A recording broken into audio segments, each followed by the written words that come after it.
not, they can come to court.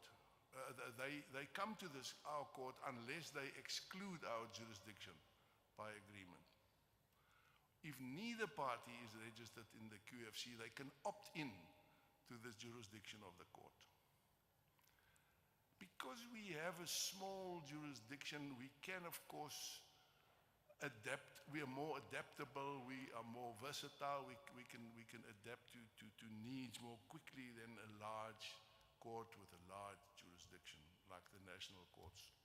For instance, in the last 2 years, we had a practice direction by the president of our court dealing with small claims. Now, small claim would be about in the region of $20,000 US. And those small claims, the president directed, can be heard by 3 judges. Например, они разрешали вопросы, где это... Invite argument on paper, and the average period that it takes to send a small claim through the court is 30 days. Now that immediately tells you the advantage of that sort of institution. If we do hear evidence, if we run the case full trial, it'll average 120 days. We also have an appeal system staffed by exactly the same members, except for the fact that Lord Thomas, who is our president, he sits in appeals only, and he doesn't sit in first instance, but the rest of us sit either first instance or on appeal. Our relationship with the local courts is such that we often send cases in which we do have jurisdiction, cases which fall within our jurisdiction. We pass on to the local courts because we think it is more appropriate that the local court should do with it. And I'm glad to say that they reciprocate. They often send cases back to us, and the system works very well. I must say, perhaps it depends on the personalities involved. The Chief Justice of Qatar and Lord Thomas have a very good working relationship. The administration is conducted by a former solicitor in London, who is now the registrar of that court. So I think that gives you an idea, Ms. Birkin, as to how the model can work. And sorry, does it work? Yes, I think it does. The increase in the number of cases in the last 2 years was 130% every year. So there seems to be a need for the court. Thank you so much. Thank you.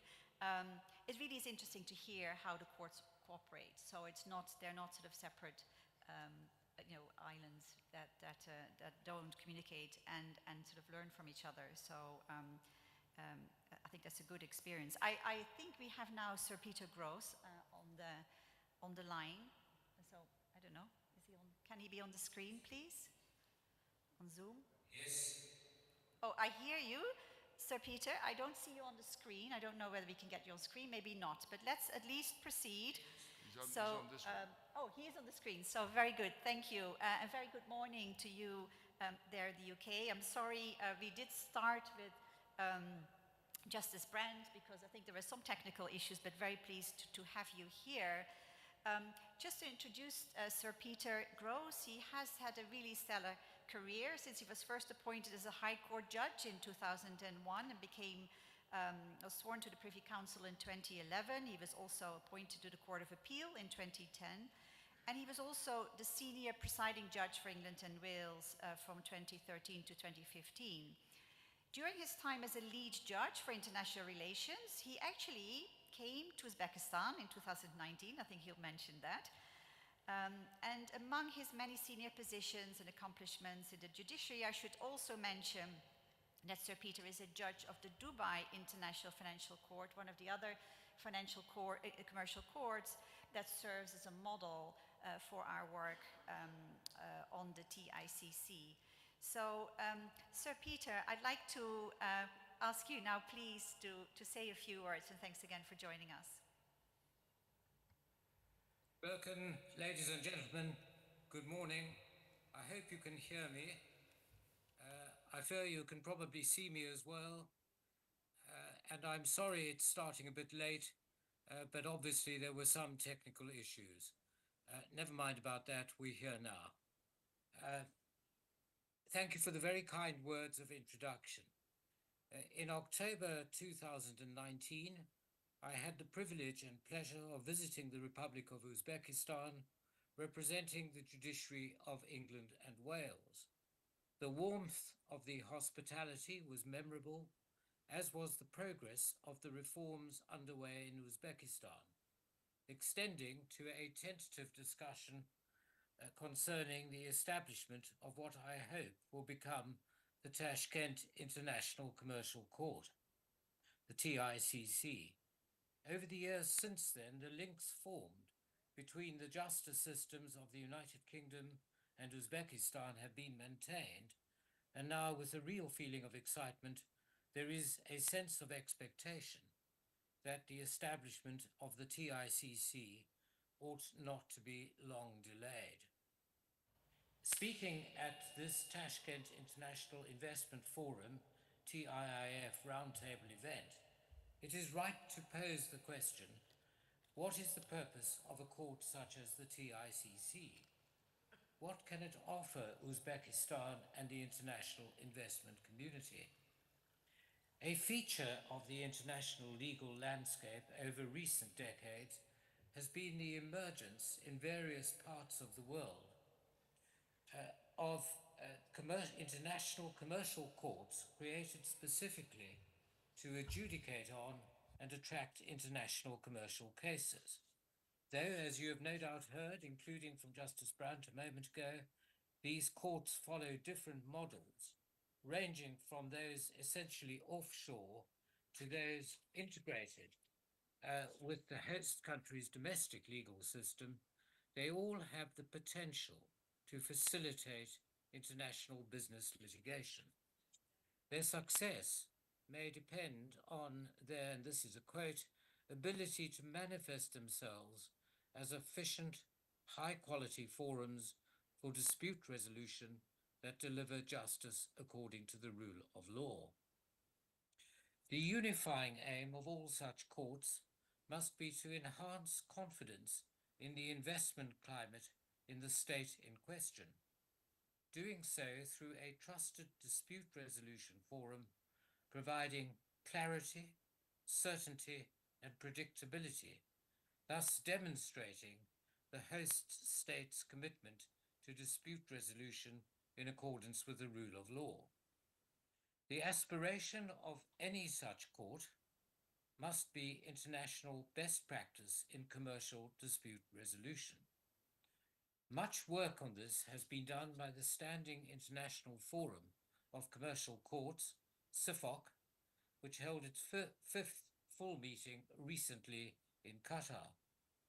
It is, of course, a matter for Uzbekistan colleagues, but I would strongly recommend that the TICC, once established, as well as the Supreme Court of Uzbekistan, consider joining SIFOC's international network of commercial courts. Cooperation on an institutional and personal level with the domestic courts will aid the sustainability of a court of this nature.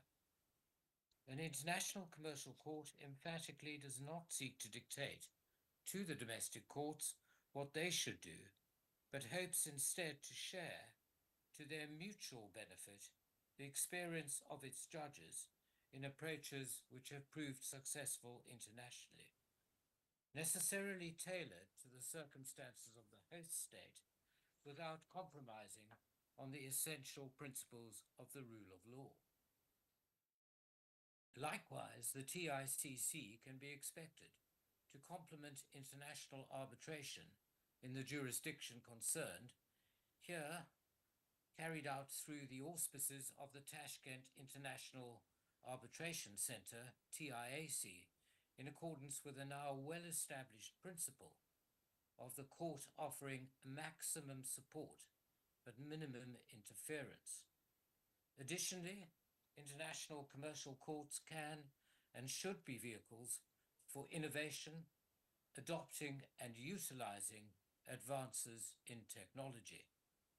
The TICC can play an important role in this regard, working closely with the Supreme Court, the Supreme Judicial Council, the TIAC, and the Ministry of Justice.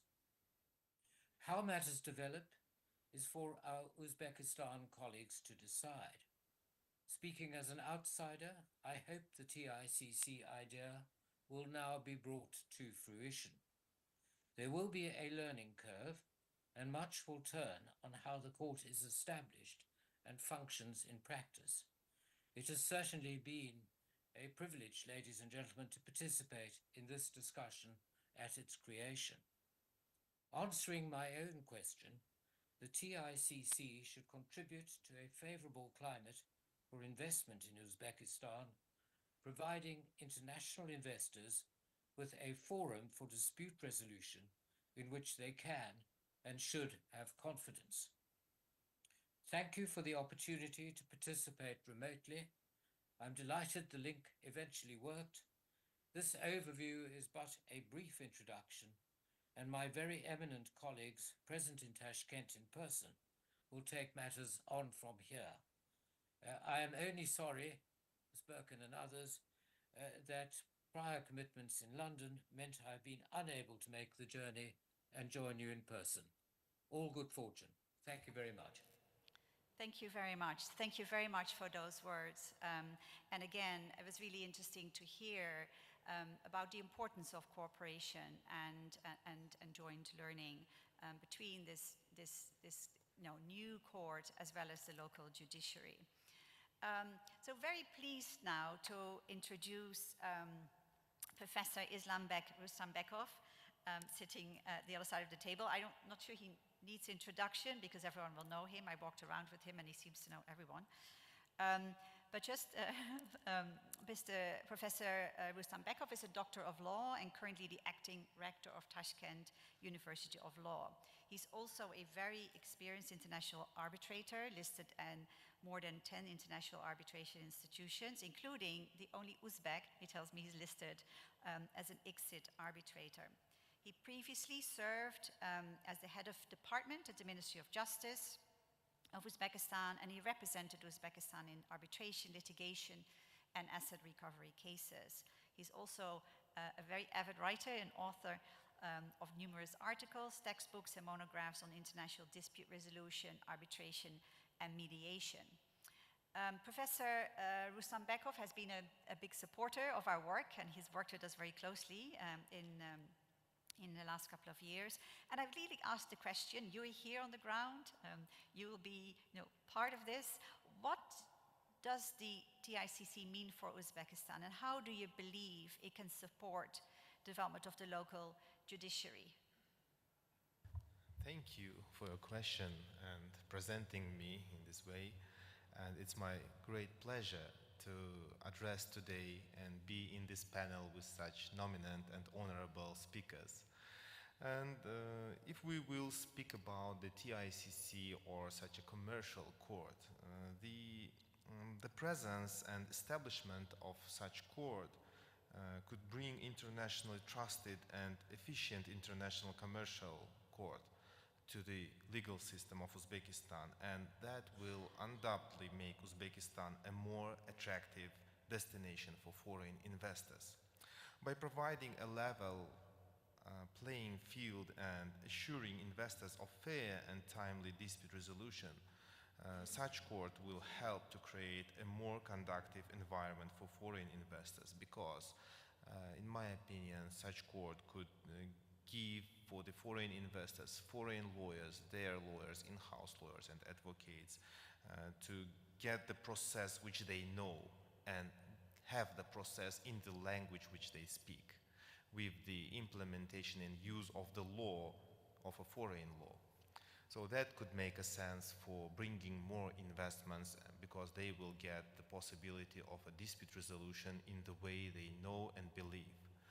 And moreover, I would like to mention that such court could serve as alternative court for the Uzbek legal court system and cooperation with the national courts and inspiring them to embrace these best practices and elevate the quality of justice delivered to all litigants in our country. But also the establishment of such court presents an opportunity to develop the court's specialized expertise in the court system and in handling complex international commercial disputes in Uzbekistan.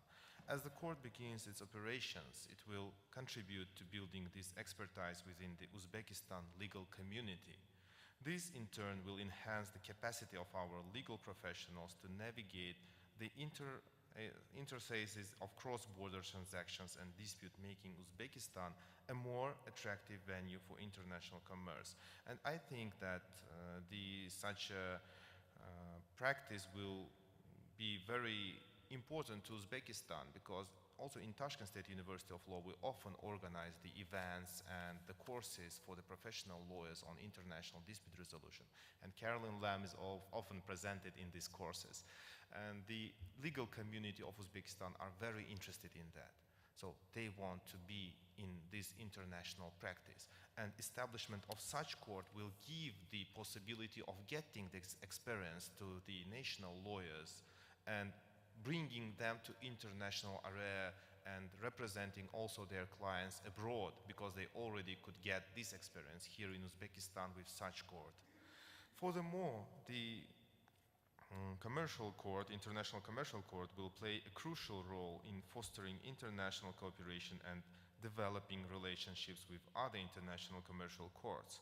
By engaging in knowledge sharing and collaboration with our counterparts abroad, we will enhance Uzbekistan's reputation in the global legal community. This will not only benefit our judiciary, but also contribute to the overall growth and development of our nation. In presence, I would like to say that in addition, the establishment of such a court could serve to improve Uzbekistan's position in international rankings.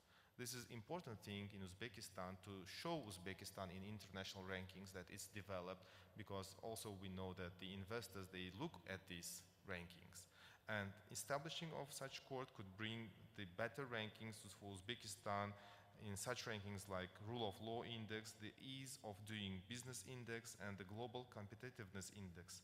By demonstrating our commitment to the rule of law and the protection of investor rights, we will enhance our nation's reputation on the global stage and attract more foreign investments. And as I am the rector of the university, I would like to mention that establishing of such court could contribute to the improvement of legal education in our country.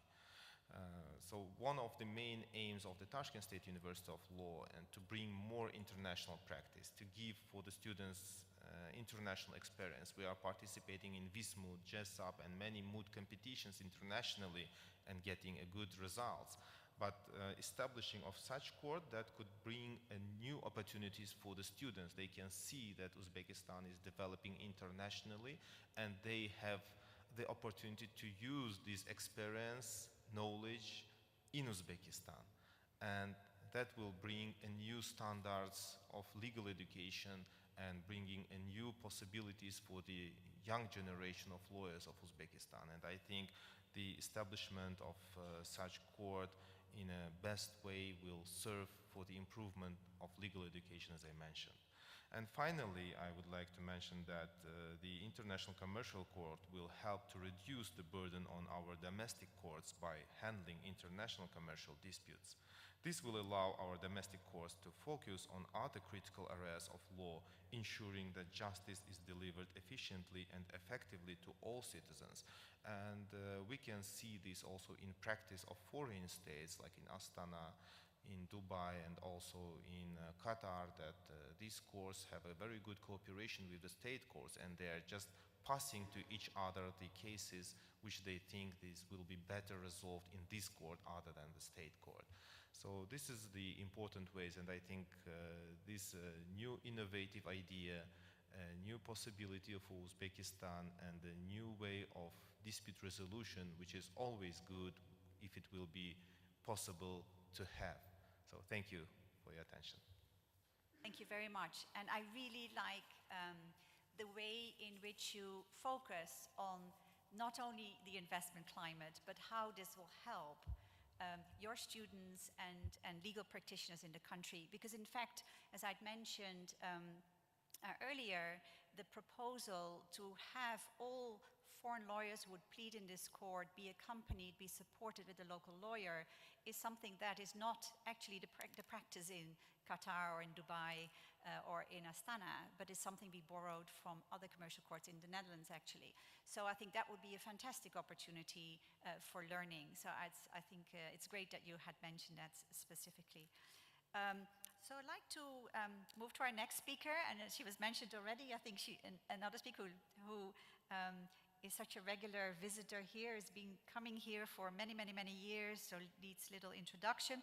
So Caroline is a partner of the law firm White & Case. She's based in Washington, where she's a senior litigator and arbitrator.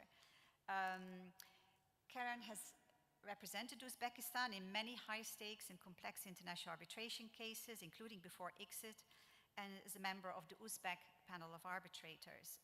Caroline is also a founding member of the American Uzbekistan Chamber of Commerce and currently serves as the chairman of their board, chairwoman as their board. Caroline has also held many senior positions on various international arbitration institutions and currently serves on the advisory board of TIAC, mentioned also earlier. She's really therefore well placed to take part in this discussion and specifically focus on the dynamics between international arbitration and the courts and how TICC will support international arbitration. So my question, Caroline, to you specifically is, there's actually often confusion about arbitration and the court. And we always say you need both.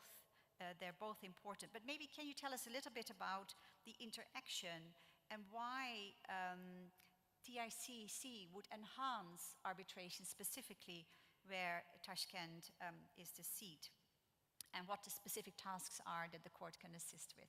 Thank you.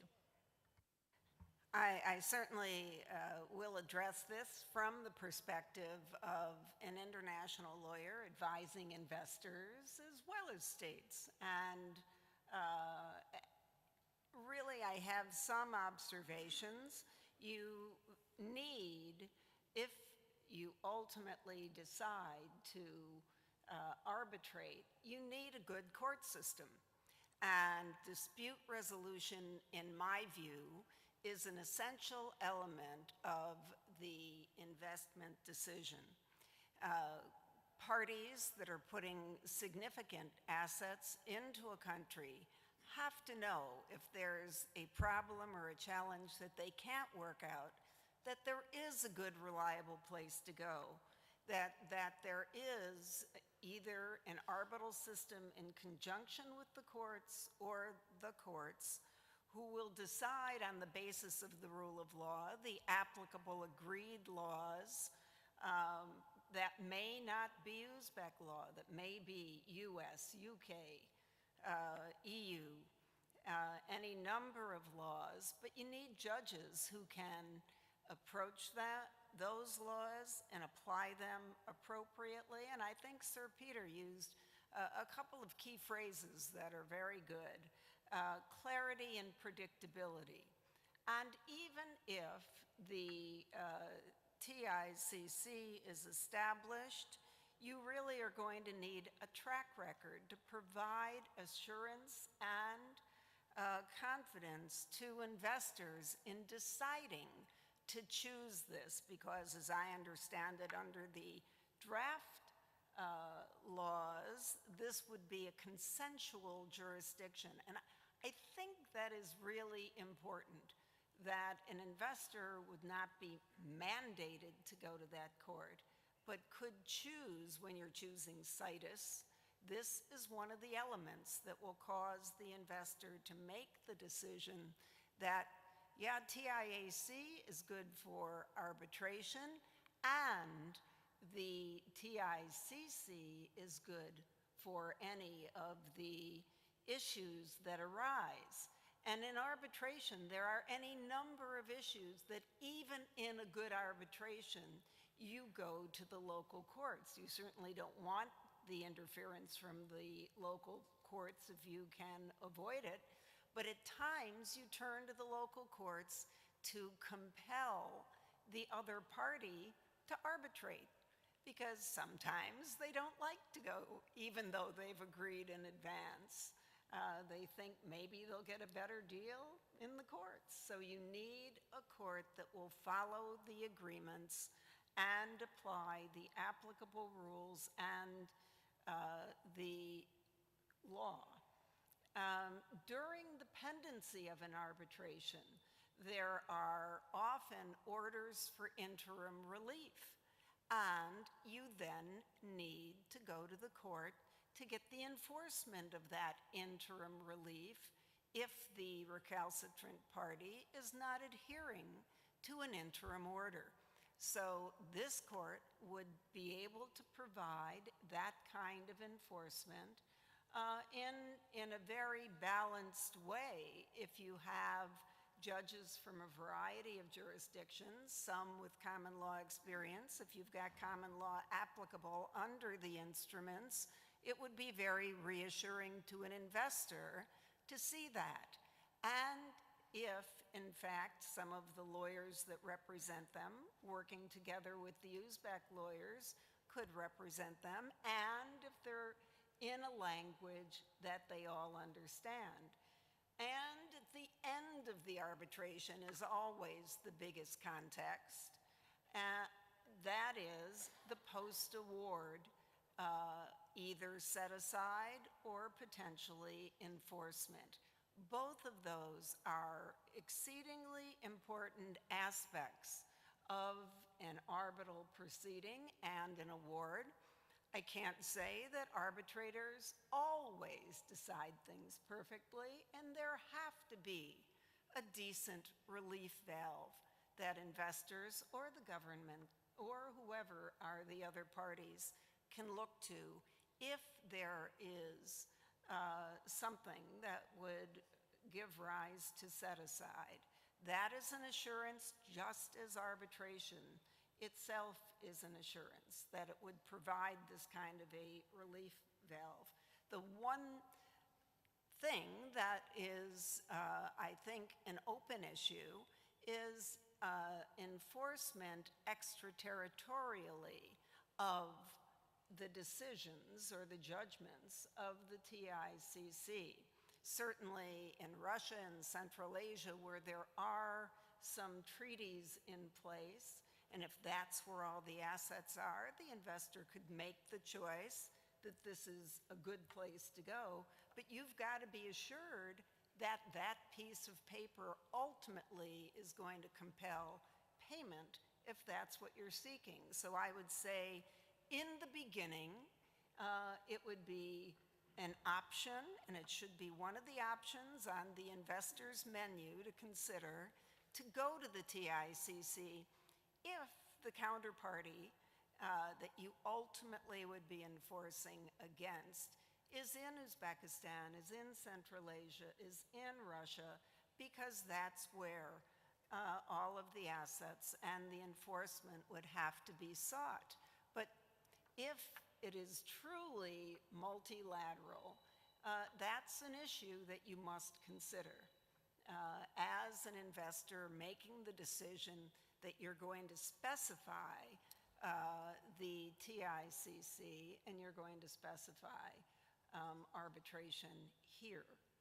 Because otherwise your choice of situs gives you access to other set-aside and other enforcement venues. So it's a complex decision on the part of investors, but without a doubt, the creation of a good TICC would certainly improve the investment climate and strengthen investors' confidence that there is an option, and it's a reliable option. You're going to take some time, of course, to have a jurisprudence that begins to come out of the court so that the lawyers advising can look at it and say comparatively, this is a good place to go. This is a reliable place that analytically has approached their work in a reliable way. So that, it's step by step, I would say, and it's one of the options that, of course, an investor would consider, but a positive option. And in my view, it has to be voluntary, at least at the outset. Thank you very much. Thank you. These were great insights, and I think has helped sort of understand this sort of relationship between international arbitration and the local court system. And I also, it's interesting now, there are enforcement treaties actually within the CIS region, how this court, and we've said this during its development, can be used as a hub for the region. And we heard the president talk about regional integration and regional cooperation. So this really could be a great opportunity, another great opportunity for Uzbekistan to be at the forefront of this innovation and use this hub or have it made available for dispute resolution throughout the region. Our last speaker I'd like to introduce is Mark Beer. Mark worked for a decade in the development of the DIFC courts, so it gives a very interesting perspective here. So he took it from a startup to being described as one of the top 3 commercial courts in the world. He was also involved at an early stage in the development of the Financial Commercial Court in Abu Dhabi and the AIFC Court in Astana. Mark has also been the president of the International Association of Court Administrators, which is a global standard setter for courts. And he's a representative on the World Economic Forum Justice Committee. Mark retired to Oxford in 2018, where he became a visiting fellow of Oxford University and chairman of the Metis Institute, and he's been in that capacity also helping this project in the last year. He also told me to say that he flies planes in his spare time, but he didn't come on his own plane here. So I want to ask Mark, you're involved in the DIFC as well as in the AIFC, and can you tell us a little bit about the motivation of these governments, because you've involved in the really early stages, to set up these commercial courts?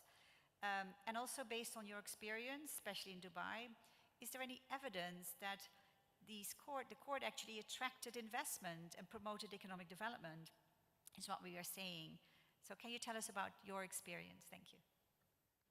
Fantastic. Thank you very much. And it's a pleasure to be back in Tashkent and to see so many of you interested in international commercial courts. This is wonderful.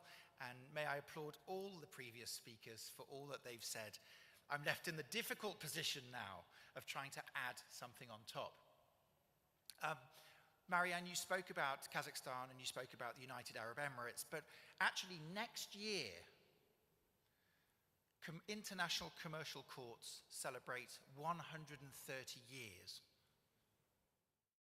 They're not new, they're not novel, they're not special, and they're on the rise.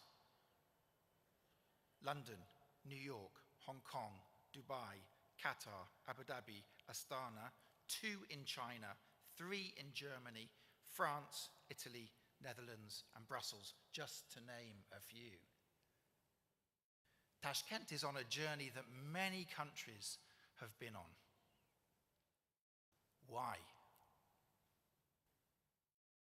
Well, I'd like to say that when I engage with governments about setting up international commercial courts, the first thing they say is, we're passionate about justice. We're passionate about the rule of law. We're passionate about the sovereignty of our judiciary. But they don't. Broadly speaking, why do they want an international commercial court? Well, in the English language, it's 3 I's. The first I, investment. The second I, innovation. And the third I, internationalization. Those are the 3 common themes about why governments want to set up an international commercial court. And I'll tell you a story about Dubai. Dubai, as you know, has no oil. Less than 2% of its economy is oil. It just has trade. So it went to the world's biggest businesses, 5,000 companies around the world, and said, listen, there's $3.4 trillion of Middle Eastern money being managed in New York and London, under Bahnhofstrasse in Zurich, in Singapore, in Hong Kong, and in Sydney. $3.4 trillion. Please bring some of that wealth and manage it from Dubai. Switzerland makes fantastic watches, wonderful chocolate, great cuckoo clocks, and fabulous skiing. But that isn't why it has a larger gross domestic surplus than the whole EU put together. It manages money. So Dubai said, come, bring some of that $3.4 trillion to us. And the overwhelming feedback was, well, we'd love to. It's a great place. It's nice winter weather, good connectivity, nice buildings. But listen to us. We manage the money in London, New York, Singapore, Hong Kong, Sydney. If you create an environment like New York, London, Hong Kong, Singapore, and Sydney, then we'll come and we'll bring the money and we'll create the jobs. But if your environment is unfamiliar to us, if it doesn't connect in to the DNA of our organization, if we can't operate with a single lingua franca of business, which is the English language, 80% of the world's international contracts are signed in English. If you can't give me that environment of familiarity, I'm not going to invest. I'll keep managing from elsewhere. So investment driven out of familiarity, confidence, trust, is the primary reason why these international commercial courts have been set up. The second element, innovation. Who thinks that courts are the most innovative environments in the world? Yeah, they're not. They're not innovative. A study in Ireland showed that to transform a judiciary takes 14 years, 14 years. Not many governments have a 14 years term. They can't wait. And you can't fire a judge. You have no motivation, no ability, no incentive to get the judiciary to change. So if a government wants to attract investment and it needs an infrastructure to make it happen, then they create an international commercial court to handle it. So bring innovation to the judiciary. And on the internationalization, countries want to go up. They want to be higher in the rankings. They want to have a greater world business score. They want their rankings to be higher. And they don't want to be ecosystems. An ecosystem is a system focused on itself. Courts are ecosystems. It's about us. We control. If you don't like what we say, we'll punish you. We'll fine you. It's an ecosystem.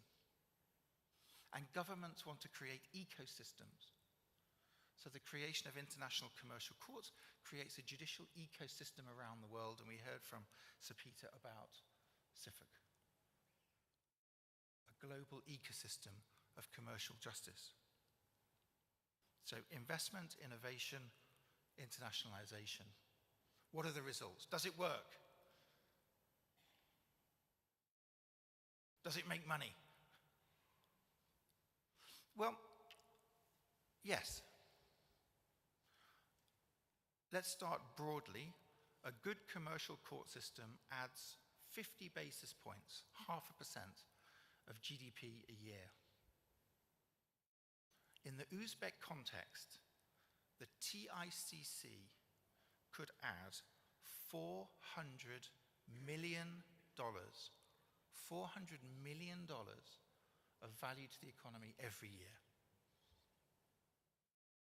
Now, I know the judges will be paid well, and I know that the people running it will be paid well.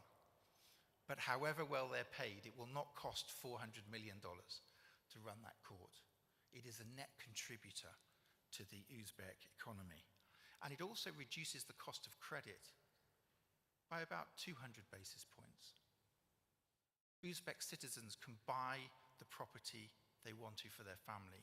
Uzbek businesses can compete globally because the cost of credit is lower. That's anecdotal, right? Let's look specific. We can't look specifically at a country as a whole that's incorporated in International Commercial Court because we can't tell the impact of the court on the economy as a whole. But we can look at zones that have created International Commercial Court and the impact of those zones because they're independent. So does the International Commercial Court concept work? Let's take Dubai. It's the oldest of the zone-based courts. How many jobs, new jobs, high-value jobs, high-paying jobs have been created in that zone? 42,000. 42,000 people have jobs that didn't exist before the zone existed. How many companies have set up? 5,500 international companies have chosen that as a home because they're protected by the International Commercial Court and, of course, other factors. And I'll finish with this number. The Uzbek economy currently stands at about 80 to 90 billion US dollars of gross domestic product every year. The DIFC, by itself, a tiny zone, because of the infrastructure it has managed to attract 165 billion US dollars of assets, twice the economy of Uzbekistan, in a tiny zone. Why? Because it has a legal and regulatory framework that empowers investment, creates wealth, and creates jobs. And that's why I think it's wonderful that the fantastic work that's been done by so many in looking at an international commercial court for Uzbekistan will pay dividends for the people of Uzbekistan, the companies of Uzbekistan, and most of all, the connectivity of Uzbekistan to the world. Thank you. Thank you, Mark, and thank you for just saying so clearly what this court actually means in the reality. There's a lot of sort of maybe softer factors or things that not everybody will also see immediately. But the impact it will have on investment, as you have just pointed out, I think is very important. And I've always asked, can you guarantee the investors will come when we have this court? But we now heard from two speakers, both Caroline and Mark have really, in an excellent way, articulated that it is really critical for investors, for big international investors to come to have this infrastructure. So thank you very much. I just wanted to see whether there's some questions. We've come to the end of our session, but I want to see whether some questions from the audience to ask our speakers. Now we have all these important, really distinguished speakers here. I would love to give the opportunity to the audience to ask questions if anyone has one. I think we have a microphone. Any questions? Yes, please. Do we have a microphone, please?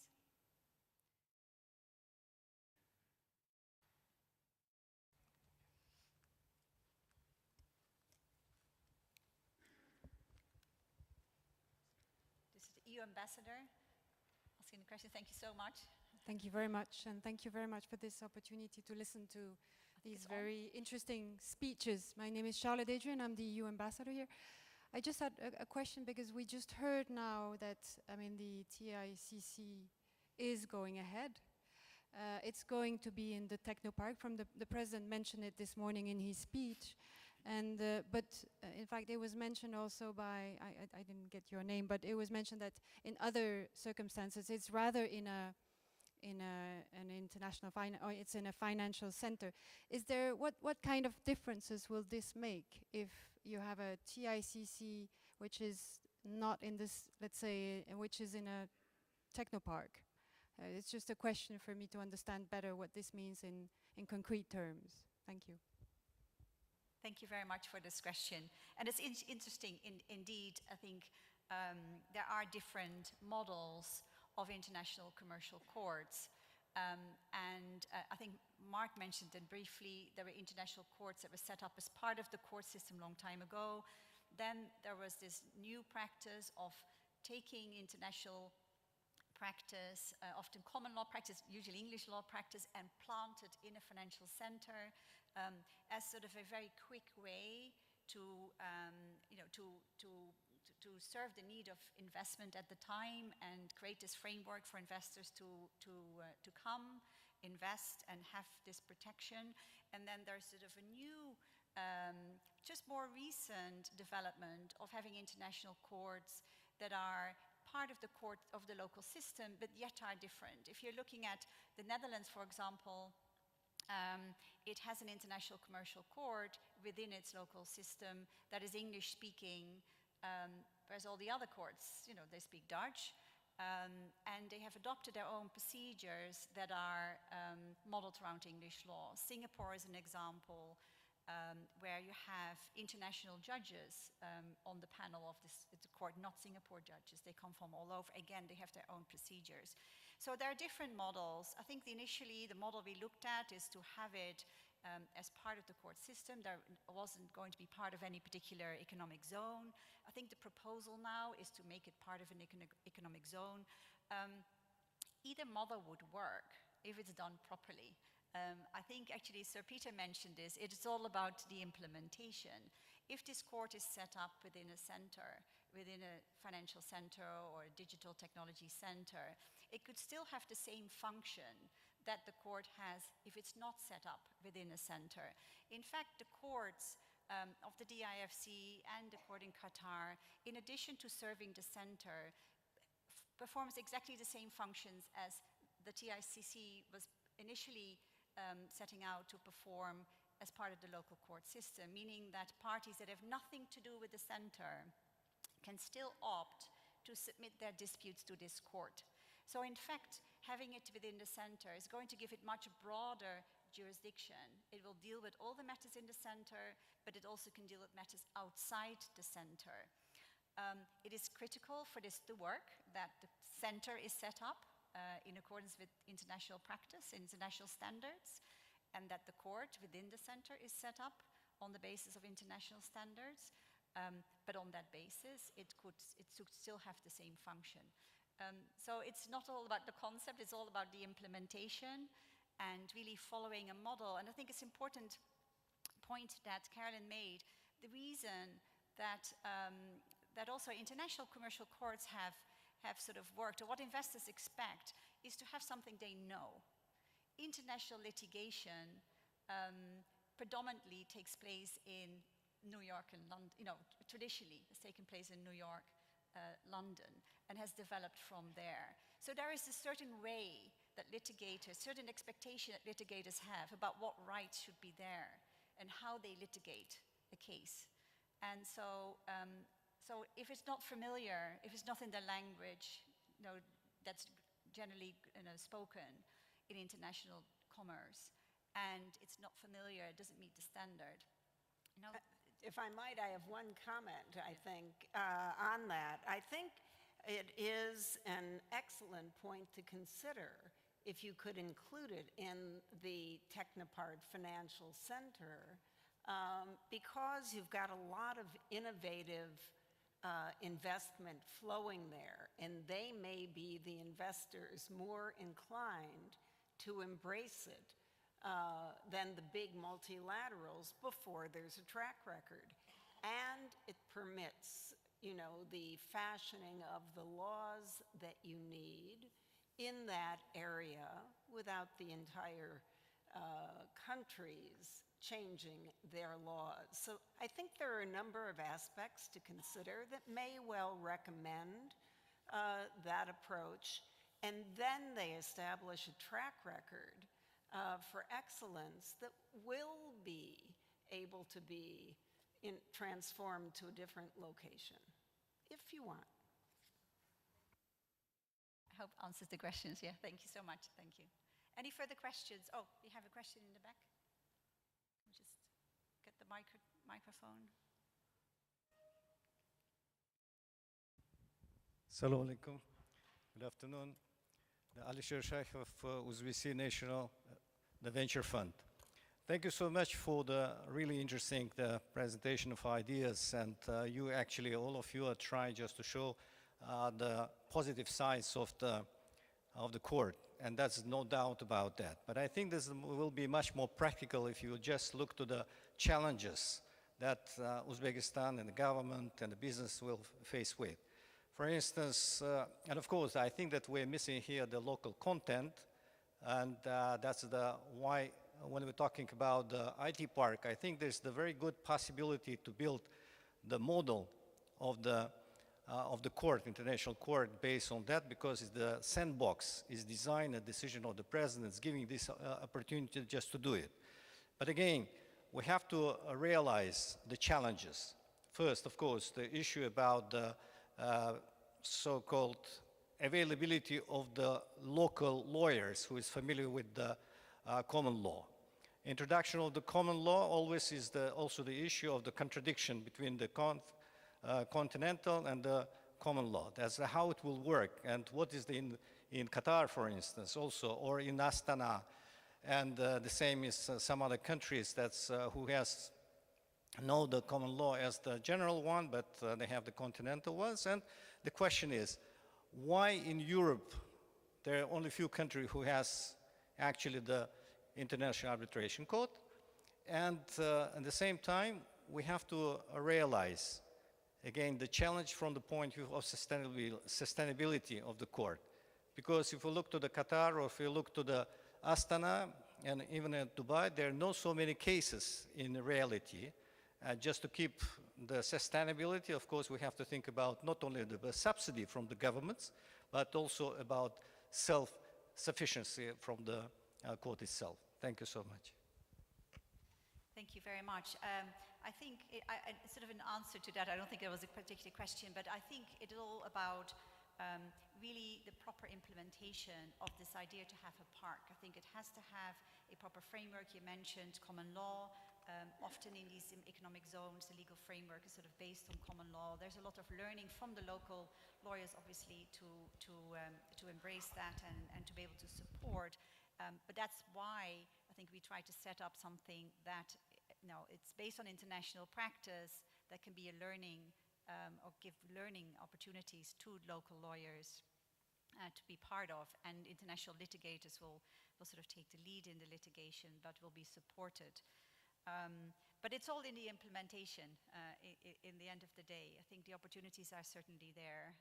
But the critical part is, and this is when we are looking at this court, we have consistently said we need to meet that international standard. If the court would not meet that standard, the judges that have the credibility to make this court work wouldn't serve on it, and it would not succeed. So the standard of legislation in this park, in this new zone, as well as for the court itself, is really critical. Thank you. I think we probably have come to the end. Can I just sorry, add perhaps go ahead. just a comment on the model that might be useful. The Qatar court is a bilingual court. We use Arabic and we also use English. And if someone argues his case in Arabic, quite welcome to do so. There is a translation offered by the court itself to the judges.